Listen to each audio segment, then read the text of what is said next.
திமுகவில் என்ன ஏதுங்க கொள்கை? கொள்ளையடிப்பது, திருடுவது, பதுக்குவது. தாத்தா விஜயகுமாரி வீட்டுக்கு போய் அவங்க குடும்பத்தை எஸ்எஸ்ஆர் குடும்பத்துக்கு எடுத்தாரு. மகன் பாபு பாத்திமா வீட்டில் போய் அவங்க குடும்பத்துக்கு எடுத்தாரு. பேரன் தாரா நயன் வீட்டில் போய் அவங்க குடும்பத்துக்கு எடுத்தார். இதுதானே உங்களுக்கு கொள்கை. அதனால தான் மக்கள் என்ன பண்ணான், சினிமா தேட்டருக்கு போனான். முதலமைச்சர் அங்கேருந்து பிடிச்சான், கொண்டு போய் உட்கார வச்சிட்டான். கருணாநிதி குடும்பம் அப்படி தற்கொலை பண்ண நிலைமையில் ஒரு சாதாரண ஒரு சினிமா நடிகனை 75 ஆண்டுகள் வரலாறு உள்ள திராவிட இயக்கத்தை முடிச்சே விட்டான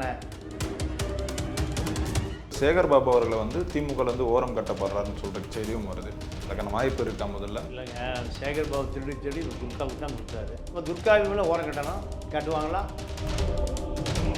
உதயநிதிக்கு பாத பூஜை செய்வதற்கு ஓபிஎஸ்ஸே போய் செட்டில் ஆகிட்டார்.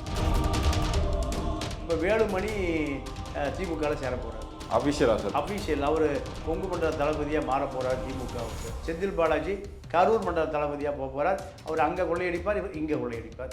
இதுதான் வேலுமணி, தங்கமணி, வீரமணி, சிவி சண்முகம், விஜயபாஸ்கர், இப்படி பல பேர் பல லட்சம் கோடி திருடினான் அதிமுக ரெட்டை இலையை பயன்படுத்தி. ஹாலிடேஸ்னாலே அது நம்ம GT ஹாலிடேஸ் தான். You know you are special when you're with GT Holidays. நிறைவான தருணங்கள் NAC ஜுவல்லர்ஸுடன். ஆச்சி மசாலா, எந்த சமையலும் ருசி தேடும் ரகசியம் 20 ரூபாய். மகளே, அன்பு வணக்கம். இன்று நம்ம சிறப்பு நேர்காணலில் நம்முடன் இருப்பவர் மூத்த பத்திரிகையாளர் திரு தமிழா பாண்டியன் அவர்கள். சார் வணக்கம். சார், இந்த தேர்தல் முடிவுகள் பல கட்சிகளை ஒரு ஆட்டம் காண வச்சதுன்னே சொல்லலாம். அதனால இந்த கட்சிகளுக்குள்ள நிறைய மாற்றங்கள் நடந்துட்டு இருக்கு. அதிமுகவில் எடப்பாடி பழனிசாமி அவரோட மகன் களமிறக்கப்படுறார். அவருக்கு இந்த இளைஞர் அணி பொறுப்பு கொடுக்க போறா ஒரு செய்திகள் கேள்விப்பட்டோம். அதுக்கான வாய்ப்புகள் முதல்ல இருக்கா? ஒரு பக்கம் அதிமுக கரைந்து கொண்டே போயிட்டு இருக்கு. அப்படி இருக்க ஒரு சூழலில் திரும்பவும் அந்த வாரிசு அரசியலை அதிமுகவில் கொண்டு வருவது எப்படி சரியான ஒரு விஷயமா இருக்கும் சார்? இல்லை, அதிமுகவில் சரியா சரியில்லையா இதெல்லாம் அங்கே பார்க்க வேண்டிய தேவையே இல்லை. யாரை நிறுத்தினாலும் ரெட்டை இலைக்கு ஓட்டு போடுவோம். அங்கே வேட்பாளர் யார்? ரெட்டை இலை தான். எம்ஜிஆருடைய ரெட்டை இலை தான் அங்கே வேட்பாளர். பதவி ஆசை பிடித்த பல பேர் அதிமுகவை ஆக்கிரமித்திருந்தார்கள். வேலுமணி, தங்கமணி, வீரமணி, சிவி சண்முகம், விஜயபாஸ்கர், இப்படி பல பேர் பல லட்சம் கோடி திருடினான் அதிமுக ரெட்டை இலையை பயன்படுத்தி. எந்த முகவரி இல்லாத அரசியல் அனாதைகள் பூரா எம்ஜிஆருடைய ரெட்டை இலையின் மூலம் பல லட்சம் கோடியை கூச்சான். இப்போ அந்த பல லட்சம் கோடியை காப்பாற்ற வேண்டிய தேவை வந்திருக்கு. அதற்கு பாஜக அடிமையாக கிடந்தான். பாஜக தோத்து போச்சு தமிழ்நாட்டில். தாவேக ஜெயித்தோனே அங்கே போய் அடிமையாக காலில் விழுந்து கிடந்தான் பனையூரில். அவர்களும் சீந்தவில்லை. திருப்பி திமுகவில் போய் காலில் விழுந்து கிடக்கிறான். தாய் கழகம் தானே சார் திரும்பி இருக்காங்க. அது நம்ம தப்புன்னு சொல்ல முடியாதுல்ல சார்? தாய் கழகத்தை எதிர்ப்பது தான் இத்தனை ஆண்டுகால வேலையை. தாய் கழகத்தை எதிர்ப்பது, ஒழிப்பது, அழிப்பது, இதுதான் வேலை. இத்தனை ஆண்டு காலம் அது இவர்களை ஒழித்து விட்டது. மீண்டும் அங்கே அடிமையாக உதயநிதிக்கு பெட்டி தூக்குவதற்கு, உதயநிதிக்கு பாத பூஜை செய்வதற்கு ஓபிஎஸ்ஸே போய் செட்டில் ஆகிட்டார். ரெட்டை இலை முதலமைச்சராக்கி அழகு பார்த்த ரெட்டை இலைக்கு துரோகம் செய்துட்டு உதயநிதிக்கு பாத பூஜை செய்வதற்கு போய் சரணாகதி அடைந்தவர் தான் இந்த ஓபிஎஸ் உடைய சிஷியர்கள் தான் இவர்களெல்லாம். இப்போ வேலுமணி திமுகவில் சேர போகிறார். அபிஷியல். அவர் கொங்கு மண்டல தளபதியாக மாற போகிறார் திமுகவுக்கு. செந்தில் பாலாஜி கரூர் மண்டல தளபதியாக போக போகிறார். அவர் அங்கே கொள்ளையடிப்பார், இவர் இங்கே கொள்ளையடிப்பார். இதுதான். அப்போ அதிமுகவை பொறுத்த வரைக்கும் அதிமுக ஒரு பெரிய ஆலமரம். அது எம்ஜிஆருடைய ரெட்டை இலை ஆலமரம். அந்த ஆலமரத்தில் பல பேர் வந்தான், இலைப்பாரினான், திருடுனான், கொள்ளையடித்தான், கோடிகளை குவித்தான், கிளம்பிட்டான். இப்படி யார் போனாலும் யார் வந்தாலும் அந்த ரெட்டை இலையும் அந்த ஆலமரத்தையும் ஒன்றுமே பண்ண முடியாது. அதனால் இவ்வளவு தோல்வியிலையும் அது 23-24% ஓட்டு வாங்கியிருக்கு. 0.5% பிரேமலதா உட்பட 33 கூட்டணிங்கிறாங்க. லெட்டர் பேடெல்லாம் சேர்த்து அறிவாளை பகை எவனா சுகி சாப்பாடு பொருளை கொண்டு போனால் அவனையும் கூட்டணியில் சேர்த்துக்கிட்டாங்க. அது வாங்கினதே 25% தான். ஆனால் எடப்பாடி வாங்கின ஓட்டு திமுக 33 கூட்டணி வாங்கின அதே அளவு ஓட்டை தான் அதிமுக வாங்கியிருக்கு. திமுக 25, அதிமுக 25, தாவேக 35. இத்தனை சுனாமி, புயல், பூகம்பம், நிலநடுக்கம் எல்லாத்துக்கும் அதிமுக தாங்குது.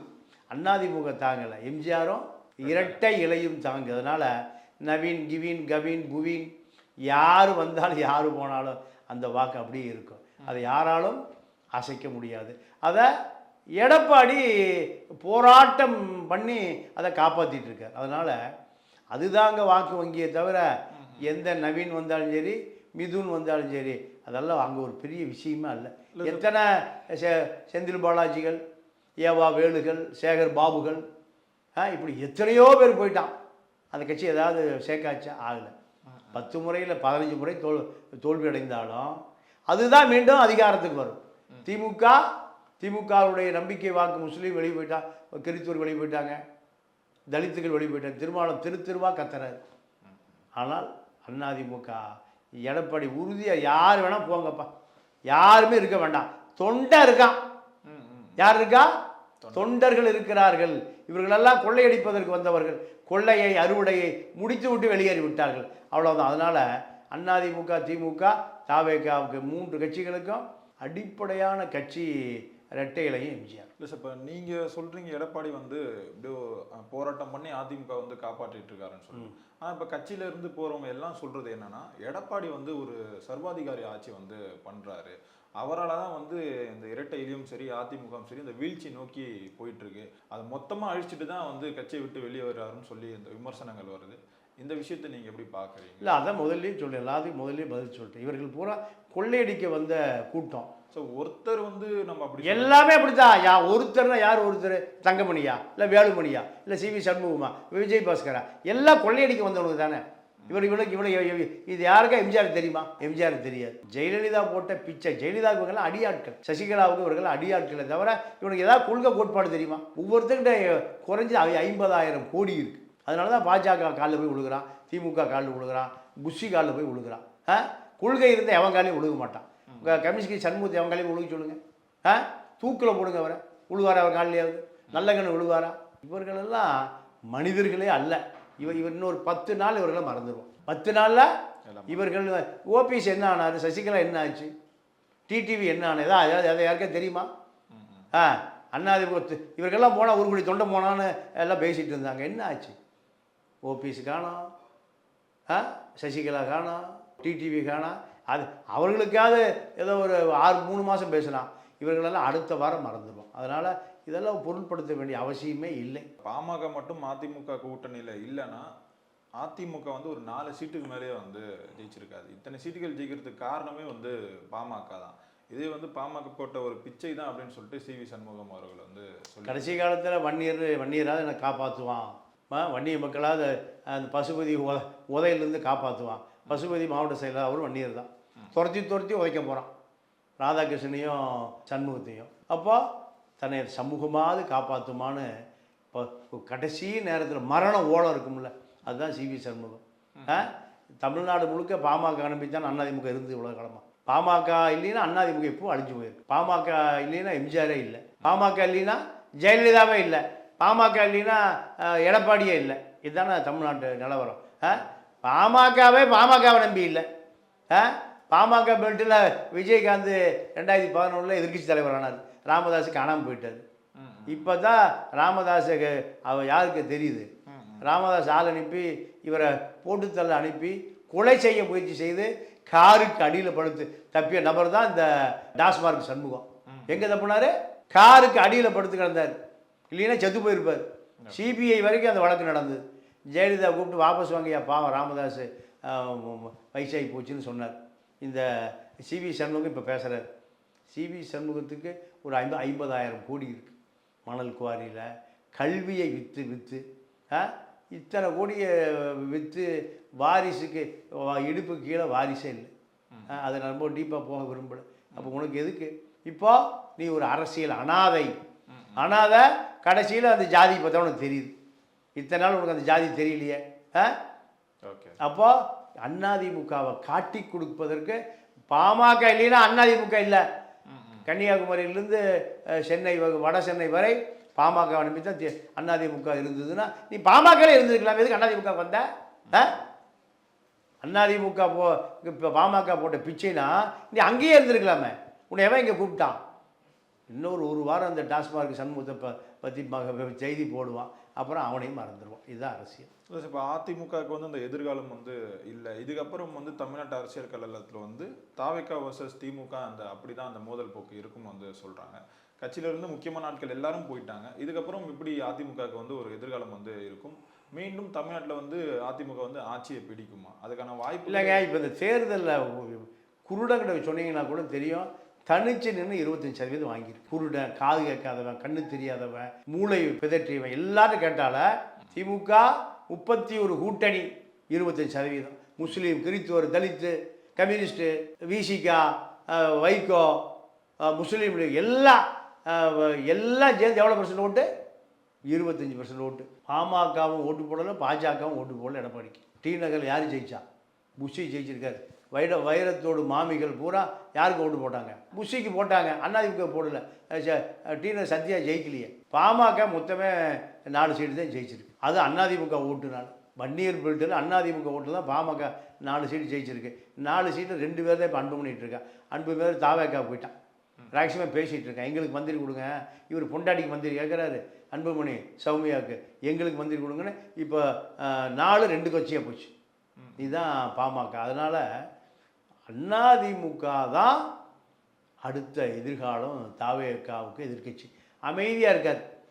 எடப்பாடியா இந்த வேலுமணி தங்கமணி எடப்பாடி பாஜகவோடு கூட்டணி வைக்கவில்லை என்றால் இந்த திருடர்கள், அலிபாபாவும் 40 திருடர்கள், வேலுமணி, தங்கமணி, வீரமணி பாஜகவோட சேர்ந்து அதிமுகவை மிரட்டி அதிமுக உடைத்து விடுவோம், இப்படியெல்லாம் மிரட்டி தான் பாஜகவோட எடப்பாடி போக வேண்டிய சூழ்நிலை வந்தது. இதெல்லாம் தொண்டம் பார்த்துட்ருக்கான். வேலுமணி அண்ணா சிலைக்கு மாலை போட போகிறாரு. 20 பேர் இருக்கான். கார் டிரைவரு, காரை திறந்து விடுறவன், டீசல் அடிக்கிறவன், பெட்ரோல் போடுறவன், தண்ணி ஊற்றி கழுவுறவன். இதுதான் வேலுமணியுடைய ஸ்ட்ரென்த். 20,000 ரூபா நிற்பான் ஏர்போர்ட்டில். எவ்வளோ பேர் நிற்கிறான்? 20 பேர் நிற்கிறான். சிவி சண்முகத்துக்கு பசுபதி மாவட்ட செயலர் போட்ட பிறகு கட்சி ஆஃபீஸ் 24 மணி நேரத்தில் பசுபதி கட்டுப்பாட்டுக்கு போயிடுச்சு. சிவி சண்முகம் அந்த பக்கமே போக முடியல. வீட்டுக்குள்ள உட்காந்து டாஸ்மார்க்கு வேணால் நடத்தலாம். புதுக்கோட்டையில் விஜயபாஸ்கர் பின்னாடி யாருமே இல்லை. உன்னை எப்படி எடப்பாடி வச்சுருந்தார்? உயிர்காக்கும் மருந்தில் கொள்ளையடித்த ஒரே கொடூர இந்த விஜயபாஸ்கர் தான். கொடூர இந்த 5 ஆண்டு காலத்தில் டேனியில் மருந்தெல்லாம் தூக்கி குப்பையில் போட்டான். ஏன் இதை போட்டால் செத்து போயிடுவான் என் பேஷண்ட்டு. அவ்வளவு போலி மருந்துகளையும் பர்ச்சேஸ் பண்ணி கொடுத்தவர் ஸ்டாலின் செக்ரட்டரியாக இருந்த உமாநாத். உயிர்காக்கும் மருந்துலையா கொள்ளையடிப்பான், கோதுமை மாவுலையா மருந்து செஞ்சு கொடுத்தான். அப்போ இவர்களெல்லாம் தேவைப்படுகிறார்கள். தாவேக்காக்குனா தாவேக்கா இது போன்ற நபர்களால் உருவாக்கப்பட்டால் அது தாவேக்கா சீக்கிரம் எங்கே போயிடும்? கபர்ஸ்தான் போயிடும். திமுகவிலும் நிறைய மாற்றங்கள் வந்து நடக்குது. அப்புறம் அந்த பொதுச் செயலாளர் வந்து துரைமுருகன் அவர்களை வந்து தூக்கிட்டு ஆராசாக்கு வந்து அந்த பதவி வந்து கொடுக்க போறதா செய்திகள் வருது. அது உண்மைதானா? அப்புறம் வந்து சேகர் பாபு அவர்களை வந்து திமுகலேருந்து ஓரம் கட்டப்படுறாருன்னு சொல்கிற செய்தியும் வருது. அதுக்கான வாய்ப்பு இருக்கா? முதல்ல இல்லைங்க, சேகர் பாபு திருடி இப்போ துர்காவுக்கு தான் கொடுத்தாரு. இப்போ துர்காவுக்கு மேலே ஓரம் கட்டணும், கட்டுவாங்களா? ஆதாரம் இல்லாமல் சொல்லி அவரே தெரிய எடுத்துகிட்டு போயிட்டாரா? இவங்க பார்த்துட்டு இருந்தாங்களா? இல்லை சொல்லுங்கள். ஆதாரமே வேண்டாங்க. சேகர் பாபு கொள்ளையடித்து கொண்டு மொத்தமாக அவரே கொண்டு போயிட்டாரா? துர்கா கொடுக்கவே இல்லையா? இல்லை துர்கா பார்த்துட்டு இருக்குமா? இல்லை ஸ்டாலின் தான் பார்த்துட்டு இருப்பாரா? இல்லை உதயநிதி தான் பார்த்துட்டு இருப்பாரா? ஆதாரமே வேண்டாங்க. ஒரு அதிகாரி திருடன் எங்கே கொண்டு போவான்? அமைச்சர் கொடுப்பான். யார் கொடுப்பா? அமைச்சர் கொடுப்பான். அமைச்சருக்கு தெரியாமல் அதிகாரி திருட முடியுமா? ககன் சிங் பேடி ஒரு மெடிக்கல் காலேஜ் கட்டியிருக்காரு எங்கள் பஞ்சாபில்.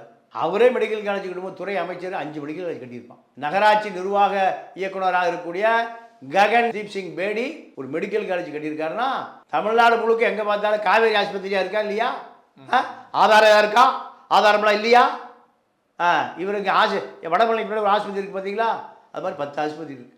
ஒரு ஆஸ்பத்திரியே ஒரு 25,000 கோடிக்கு போகும். அப்போ 2.5 லட்சம் கோடி மக்கள் வரி பணத்தை அப்படியே திருடியிருக்காரு நேரு. திருடி கொடுத்தது ககன் தீப் சிங் பேடி. அவர் மெடிக்கல் காலேஜை கட்டியிருக்காரு. சார் ஏதாவது ஆதாரம் இருக்கா? இதெல்லாம் மூடத்தனம், முட்டாள்தனம். திமுககாரன் தான் ஆதாரம் இருக்கா? நாங்கள் திருடுறதுக்கு ஆதாரம் இருக்கா? திருட்டு ரயிலில் வந்ததுக்கு ஆதாரம் இருக்கா? திருட்டு ரயிலில் வந்தவனுக்கு இன்றைக்கி 5 லட்சம் கோடி எப்படி வந்தது? ஆதாரமே கிடையாது. கடந்த தேர்தலில் வந்து தாவேக்கா வந்து வெற்றி பெறுறதுக்கு முக்கியமான காரணம் வந்து இந்த பட்டியல் சமூக மக்கள் வந்து ஒட்டுமொத்தமாக அவங்களுக்கு அந்த ஓட்டுகள் வந்து போட்டாங்க. ஸோ இதன் காரணமாக தான் ஆராசா அவர்களுக்கு வந்து இந்த பொதுச் செயலாளர் பதவி வந்து கொடுக்க போகிறாங்க. துரைமுருகன் ஏற்கனவே வந்து ஓரங்கட்டப்பட்டார். ஏன்னா இப்போ சமீபத்தில் ஒரு மீட்டிங் ஒன்று போனார், அவரை யாரும் வரவேற்கலன்னு சொல்லிட்டு ரிட்டன் வந்துட்டார். இப்போ ஆராசா தான் முக்கியத்துவம் வந்து கொடுக்க போகிறாங்களா சார் திமுகவில்? இல்லை, ஆராசா தான் 1.25 லட்சம் கோடி திருடி திமுகவை வளமாக வச்சுருந்தவர். இனியும் அது 3.25 லட்சம் கோடியை மாற்றுவார். வேறு என்ன திமுகவில் என்ன ஏதுங்க கொள்கை?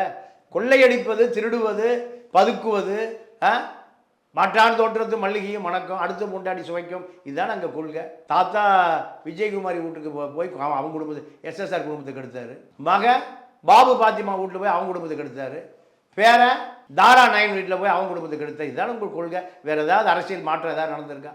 இந்த மக்கள் ஏதோ சுபிச்சமாக இருந்திருக்கானா? எதுவுமே இல்லையே. தாத்தா காலத்திலேருந்து அதுதான். அவங்க அந்த கட்சி ஆரம்பித்த அண்ணாதுரை பானுமதி செருப்பாலே அடித்தான். ஆதாரம் இருக்கா? அன்னைக்கு இருந்த என்எஸ் கிருஷ்ணன் போய் படம் எடுத்த அந்த படப்பிடிப்பு குழுவிட்டு போய் கேளுங்க, ஆதாரம் இருக்கா? அது கூட அவர் வசனம் எழுதவே போகல. இதுதான திராவிட இயக்க வரலாறு. எங்கேயாவது ஒன்று இருக்கா? மாற்றான் தோற்றத்து மல்லிகை மணத்து கொண்டே இருக்கும். இதுதான் திராவிட இயக்கம். அதனால தான் மக்கள் என்ன பண்ணான், சினிமா தேட்டருக்கு போனான். முதலமைச்சரை அங்கேருந்து பிடிச்சான், கொண்டு போய் உட்கார வச்சிட்டான். கருணாநிதி குடும்பம் அப்படி தற்கொலை பண்ண நிலைமையில் இருக்குது. ஒரு சாதாரண ஒரு சினிமா நடிகனை 75 ஆண்டுகள் வரலாறு உள்ள திராவிட இயக்கத்தை முடிச்சே விட்டான, காலியே பண்ணிட்டான. நம்மளோட திருடி கொடுத்த முறை இப்போ அபூர்வமாக மாறிட்டான். ரத்தீஷ் யார்கிட்ட இருக்கா? ஆதவ கண்ட்ரோல் இருக்கான். துர்காவுடைய ஆடிட்டர் சண்முகராஜன் யார்? அபூர்வமாக மாறிட்டான். ஆதவட்ட அபூர்வமாக. இவங்களுடைய கதை பூரா அப்படியே தெரியும். சபரீஷை எங்கே பதுக்கி வச்சிருக்கான்னு ரத்தீஷுக்கு தெரியும். துர்கா எங்கே பதுக்கி வச்சிருக்குன்னு சண்முகராஜனுக்கு தெரியும். இதெல்லாம் இப்போ திமுக ஒரு முடிவுரை எழுத போகுது. எத்தனை திருட்டு ராசாக்கள் வந்தாலும் திமுகவை காப்பாற்றவே முடியாது. காமராஜராலேயே காப்பாற்ற முடியல காங்கிரஸ் காமராஜை காலி பண்ணி விட்டுது. இதே நிலைமை தான் இப்போ யாருக்கு? திமுக முஸ்லீம்கள் வெளியே போய் மிஞ்சி இருக்கிறது திமுகவில் முஸ்லீம்கள் மட்டும்தான். கம்யூனிஸ்ட் வெளியே போயிட்டாங்க, வைகோ வெளியே போயிட்டார், கிறிஸ்டின் வெளியே போயிட்டாங்க, விசிகா இல்லை. எல்லாம் தெரியாமல் உதவி சொல்லிட்டோம்னு வைகோவும் ஜவஹர்லாம் புலம்பிகிட்டு இருக்காங்க. இல்லைன்னா அவங்களும் பஸ் ஏறி எங்கே போயிருப்பாங்க? பனையூர் போய் சேர்ந்துருப்பாங்க. எல்லா பஸ்ஸுகளும் எங்கே போகுது? பனையூர் போயிட்டுருக்கு. அதனால் 22 கட்சி கூட்டணி. காங்கிரஸும் கிளம்பிருச்சு, கம்யூனிஸ்டும் ஒருத்தனும் இல்லை. அப்பனும் மகனும் இருக்காங்க. அப்பா பாபு பாத்திமா வீட்டுக்கு போயிடலாம், மகன் தாராநாயன் வீட்டுக்கு போயிடலாம், ஓய்வு எடுக்கலாம். வேறு ஒன்றும் இல்லை. திமுக இன்னொரு காங்கிரஸாக மாறிடுச்சு. எத்தனை ராஜாக்கள் வந்தாலும் ஒன்றும் பண்ண முடியாது. Holidays-nale, அது நம்ம GT Holidays தான். You know you are special when you're with GT Holidays. நிறைவான தருணங்கள் என்ஏசி ஜுவல்லர்ஸுடன். ஆச்சி மசாலா. எந்த சமையலும் ருசி தேடும் ரகசியம் 20 ரூபாய்.